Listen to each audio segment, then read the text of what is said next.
All right. Hey, Adam. Thanks for doing this with me. Thank you. Thanks for having me.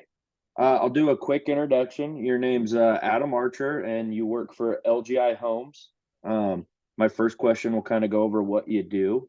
So if you're ready, we'll get started. So what I do for LGI Homes, I'm the Vice President of Construction for the state of Utah. LGI is in 21 states, and in most every state, they have a Vice President of Construction, or we have a Vice President of Construction. And that individual's responsibility is to oversee all construction activities. So that's the design and selection of building plans, overseeing the selection of trades and the trades that will be performing the work, the materials that will be used, the specifications on each of the jobs. Responsible for the overall safety of each of the communities, the budget for each of the communities. So from really just from start to finish, just responsible for the total oversight and a number of very competent people that report to me and really do all of the day-to-day work. But just have to understand from start to finish what their responsibilities are, and then delegate those responsibilities uh, to them and trust them that they will see them through. Awesome. I just have one follow-up question because Yeah, I know that you also have to do with hiring. So what are some things you look for when looking for candidates for jobs within the company? yeah, great question. Well, one of the LGI isms, and this is an LGI ism, but I think it's just a great policy for hiring in general, and that's hiring the best. And when hiring the best, one of the ways that LGI identifies candidates is through a DISC assessment, and that helps to kind of understand the personality traits of the individual that is applying for the position. And everybody has different personality traits, and unless we know what those are, we might set ourselves up for failure by managing that person incorrectly. And this didn't come from LGI, but I learned this years ago, probably 15 years ago, in a previous position. It was one of my previous employers, and they had a saying. It was, right bus, right seat, wrong right bus, wrong seat, wrong bus, entirely. Meaning, sometimes you can be on the right bus, but you're just in the wrong seat. Right. Sometimes you're on the right bus and you're in the exact right seat, and sometimes you're just on the wrong bus entirely. And so the DISC assessment helps to determine whether or not, first and foremost, the person would be a good fit on the bus, and Right. then if they are in the right seat on that bus, and that we can make sure that we get them in the best seat for that individual from the very beginning, rather than shuffling them around from seat to seat to seat to seat. But the things that I'm looking for more than anything, experience goes a long way, but I think willingness and attitude goes so much further than experience, especially at a company like LGI that is a systems based company.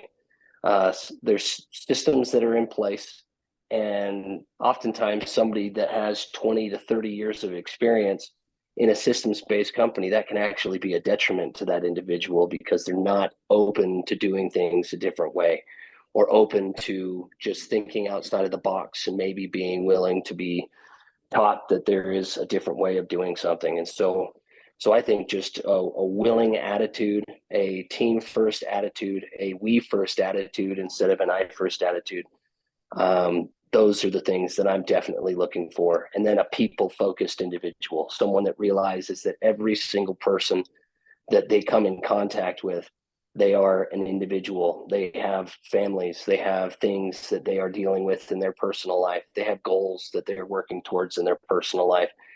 And it's an individual that does not lose sight of that, and that approaches every situation keeping the humanity first and foremost in the forefront of their vision. uh, that person is going to be a valuable asset to the team for sure. I appreciate that insight. I'm definitely going to steal the bus analogy. I think I can use that when I coach my kids. Yeah. Everyone wants to be a quarterback, but that might be the wrong seat. Yep. So my next question is it's two parts. The first part is what is your degree in, and the second part is how does that help you with your current position? Yeah. Great question. So, my father was a CPA, and he had a successful career over 30 years in small business. Never worked in public accounting, but he ended up just as the chief financial officer for a small office equipment business in Salt Lake City. And he always told me that if I didn't want to be a professional in anything, that I should at least go to college for something that drew my attention, that would keep bringing me back again and again. And I think that was really sound advice, because I wasn't that type of individual that wanted to be a doctor or an attorney. And even as I started my college experience, wasn't until maybe the end of year one that I even had any inkling of what I was enjoying studying. And so taking that advice, it was my first intro to philosophy class. I was down in Killeen, Texas. My wife at the time, she was stationed in Killeen, Texas with the U.S. Air Force. And I took an intro to philosophy class. And I noticed after that first class that I was excited to go back the next time. And that was what I pursued as my degree. And I was actively working in construction at the time. So I pursued a minor in construction management. And that was the pragmatic approach to I'm doing this for a living anyway. So I will have this be a component of my degree. But the part that was stimulating to me and that really made me excited to go back again and again and again, and I guess I should mention as well, is I didn't take a traditional path through school. I was married and with children, and so I had to go to 4 years of night school while working full time to earn my degree. And I don't think if I hadn't been interested in the subject, I just can't see, looking back on it. I've been out of school 15 years now, but looking back on it, if I really hadn't been fascinated by the subjects, that would have been really difficult to get me to come back again and again. That's not to say that the construction management wasn't interesting. It was just a bit overwhelming because I was doing it every Yeah. single day for a job, and then needing to go to school at night as well. So it was feeling a bit redundant. And how does it help me, and how do I use it? The construction management, obviously, that's just given me the confidence to um, the confidence to just overcome that feeling of imposter syndrome. Definitely early on in my career, of just not feeling like I know enough. But I would say, really, in my capacity, I'm not putting on a tool belt on a daily basis. I'm not the world's best electrician. I'm not the world's best framer. I'm probably a level 5 skill level out of 10 in any trade if I were to actually be the one that was to do the work. But in my capacity, I use my philosophy degree every single day. And that's just doing my very best to understand the motivations and the needs and the perspectives of everyone that I'm working with, and realize that it takes a team of people to accomplish something, that I'm not on an island doing this on my own, but need very competent people around me, and who can be trusted to do uh, what they are skilled and experienced and trained to do. And it's really just the human element. So I'm really grateful that I pursued that degree, and I never knew how it would come in handy later in my life. But as I look back on each year, it's something that I utilize on a daily basis for sure. Awesome. Well, thanks for sharing that. I'm sure it definitely helps with the people aspect because Yeah. doing construction, they don't really necessarily hit on the people part as much. No.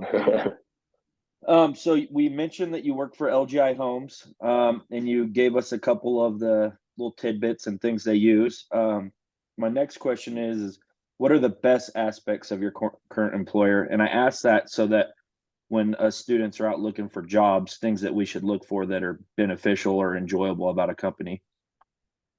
Oh, wow.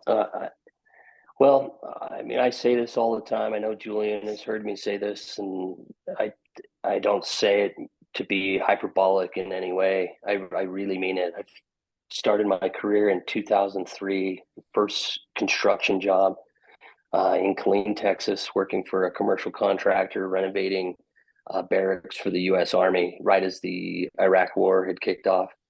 And here we are, 2024, and still building. And working for LGI Homes has been the highlight of my career thus far. Built hundreds of millions of dollars in residential real estate.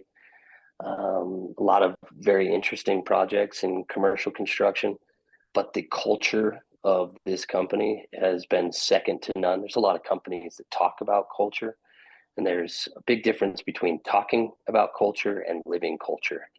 And this has been the most cohesive experience of my life between the talk and the action. And I've just been grateful since day one. You know, there's when you join an entity, oftentimes there's a sell in the beginning, and then the reality you find doesn't always match up to the sell that you were originally given. And just in my experience, in my opinion, the sell and the reality have been so closely aligned, and it's just I've been with the company for about a year and a half now, and my impression and my opinion of the company is greater today than it was when I started with the company. So culture is the ability to outline the culture is very important. If someone is ambiguous or vague about their culture and they kind of talk about it at a high level but can't really describe it, maybe in 5 or 6 bullet points, that's a bit concerning. And that's one thing that I love about LGI: very concise culture points, very concise values, and every person in the company is given a lot of autonomy to make decisions in their capacity as long as they are guided by those culture points and by those values, and then they are backed up by the person that they report to 100% of the time, so long as they are in alignment with those culture points and those values. And then let's see, in addition to that, that's kind of more of like a soft thing, but um, you know, the growth was for me was extremely attractive. Company that started in 2003 in Conroe, Texas, and 20 years later has is in over 21 states and has done over $3 billion in revenue in a calendar year. That's unbelievably impressive. Um, like I said, I've been doing this since they started in 2003. I started in Texas as well, and I have not personally reached $3 billion in revenue, and not even close. So they are doing something very well, and so I think that's definitely worthy of respect and worthy of consideration. Where did this company start, and where are they now? And it tells you a lot about who that company is. It's difficult to fake it for that long and to make that amount of progress if you're not sound and clear on your values and your culture. Awesome. That's really good insight, especially with the culture. And then obviously we all want to work for a successful company. Yeah. My next question is you mentioned your VP of construction, and the question I sent over is what room do you have for progression? But maybe we can kind of lay it out from where you would start in construction and then where you kind of max out within LGI Homes. Yeah. So are you asking where I started in construction or where one would start in One would construction? start, and then the second follow up would be where you're at in that chain, and then what's above you. Yeah. Yeah. So I think just the natural place for anyone to start, if they have, oh, yeah, this is kind of one of those where it's not always a good idea to start with the conclusion at the beginning. It's kind of follow the premises to wherever the conclusion leads. But in this particular instance, it is kind of helpful to know where one ultimately like to land, like what their ultimate career path is. So there's so many different positions of leadership within construction. There's financial leadership, there's marketing leadership, there's sales leadership, and they all are a critical component in the construction process. So for me, I've always had aspirations of leadership in the actual physical aspect of the construction, um, more so than the marketing and the sales and the things that are going on in the background that are just as critical. So for me, as someone that's always been more interested in the physical aspect of construction, I think the best place to start is in the superintending realm. Reason being is it's just the boots on the ground, and it's a lot of problem solving.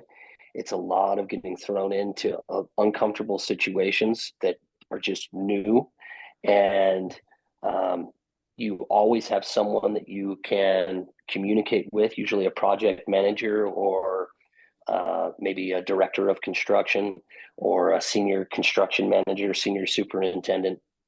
You're never out there on an island where you're just completely drowning, but you are in situations where you, like I've referred to earlier, when you're with a company with culture points and values that are clearly identified, you can be in a community where you don't necessarily have that individual that's right over your shoulder and that's just looking at every single decision that you're making. And so you have a lot of autonomy to make decisions, and there are decisions that need to be made on a daily basis. Schedule adjustments, modifications to specifications, minor adjustments to the plan based on, this is the first time we built this plan. Yeah, it looks great on paper, but it's not really working out when we look at it in reality once it's physically built. And that muscle is difficult to develop elsewhere.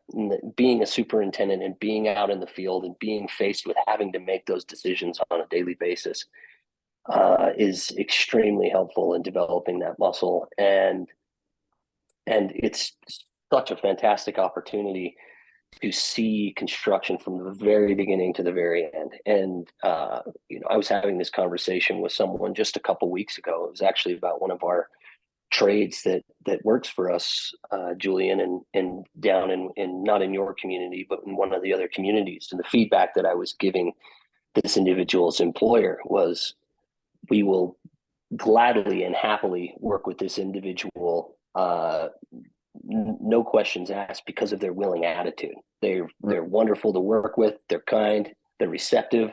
They aren't confrontational. But that being said, it is clear to me that this individual does not know what they don't know yet. Right. And you can only learn what you don't know by being thrown into situation after situation after situation where you're being confronted with new information. And being a superintendent is just a fabulous opportunity to gain that experience. Carrying 10 houses at a time, 20 houses at a time, 30, 40 homes at a time, that will stretch an individual and make you want to pull your hair out for sure. But you're going to learn a lot about yourself. You're going to learn a lot about organization. You're going to learn a lot about coordination with other people, flexibility, forecasting, negotiating. So from there, from superintending, oftentimes a natural transition from there can be project management and estimating. Those two, sometimes they fall under the same umbrella. Sometimes they're broken out. Estimating and purchasing can be in on one side, and then maybe project management is on the other side. Sometimes they're all under the same umbrella. But I personally went through all three of those and went from a superintendent into project management into estimating into purchasing. And then once an individual understands all three of those and how they relate, how everything that's decided from a purchasing level, all of the decisions that are made from an estimating level, and how they trickle down and affect the field and the managers that are in the field. They have to live with the decisions that are made by the people who are making these decisions in the office. it gives you a much more global perspective of everything that is at stake and all of the energy that goes into building something.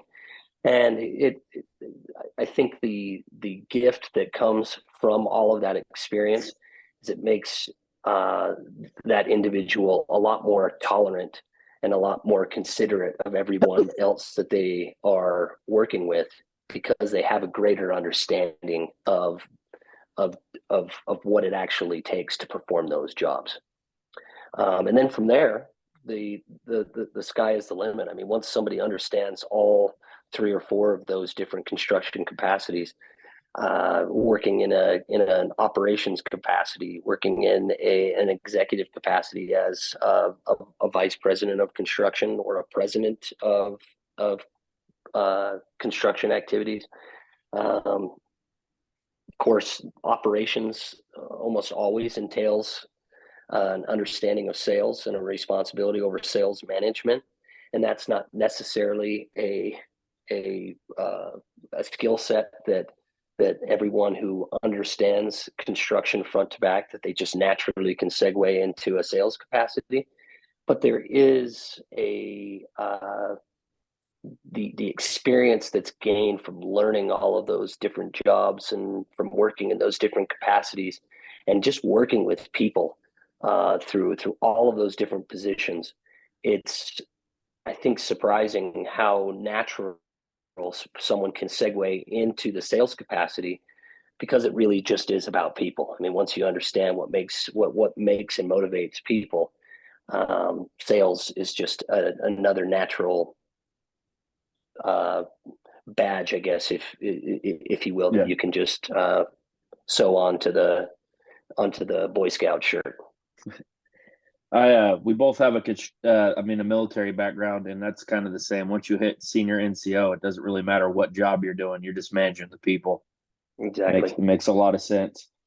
And then the last question I have, which is pretty open, and it's basically, what advice can you give me or any other student that might be in a business program to prepare yourself to be like, not everyone's going to go into construction, but into that executive role? What kind of things should we be working on or paying attention to, or what can make us make sure we're building the right skill set to get to that point in the future? Yeah, the number one bit of advice that I would give anyone, and this is just what served me the best in my career, and I don't know if it will work for everyone. Everyone is different, but I just think that you cannot undersell the human aspect of what we do, and I just think that gets overlooked so frequently. I look around me quite often. I'm constantly observing the people that I work with, the people that I work for, the people. I mean, there's hundreds of people that we work with, and I just think that it's an undervalued skill set. We overvalue the technical knowledge, wanting to be the absolute very best, the smartest in the room, the biggest stick, if you will. You know, everyone's going to listen to me because I know the most. And I just, in my experience in my career, that just hasn't ended up being the case. There's just so many smart people out there. There's so many competent people out there. I mean, worked with some trades for well over 10 years, and these people really, really know their stuff. They are very good at what they do. Extremely competent electricians, extremely competent framers, extremely competent structural concrete people. I'm never going to know more about what they do than they do. And so if that's the way that I approach it, I'm going to fail, and I'm going to spin my wheels, and I'm going to keep coming up wanting, because there's just not enough hours in a day. There's not enough resources for me to ever be as good at what they do with the amount of focus that they are putting on that one thing. And so I just think focusing on the people aspect and just always keeping in mind that it takes a village, that it's okay not to be the very, very, very best at one thing, and that it's okay to be surrounded by wonderful, competent people and to trust those people. And that is a skill set in itself. Like being able to leverage other human beings to do what they do awesome and what they are great at is a skill set that I just think can be overlooked. And so that would be the advice that I would give to you and to your peers is do your very best to learn the information, but do not lose focus and sight of how important the human element is, and respect for other people, trust, compassion for what other people are going through, hope for other people. When someone has a bad day, hope that that's not who they are, but that's, you're meeting them at their worst day, and that tomorrow is going to be a better day. Patience and understanding, negotiating, and then also, keeping a perspective that like it's okay if you're not always the one that's number one, and that's always the person that has to win the most. Sometimes it's okay for other people to win more than you in a given situation, and that's just part of keeping a long-term perspective and staying in the long game rather than the short game. Well, I really appreciate this time you've given us for this interview. A lot of good information in there. I'm probably going to show my wife. We'll share it. We'll share it with the class. But again, I appreciate your time and your insight. It's very beneficial, and hope you have a great day. Well, I gotta brag on you just at the end. This is unsolicited, but Julian's one of my favorite people I've ever worked with. This guy he's an amazing father. He's a extremely competent employee and coworker. Treats people with respect.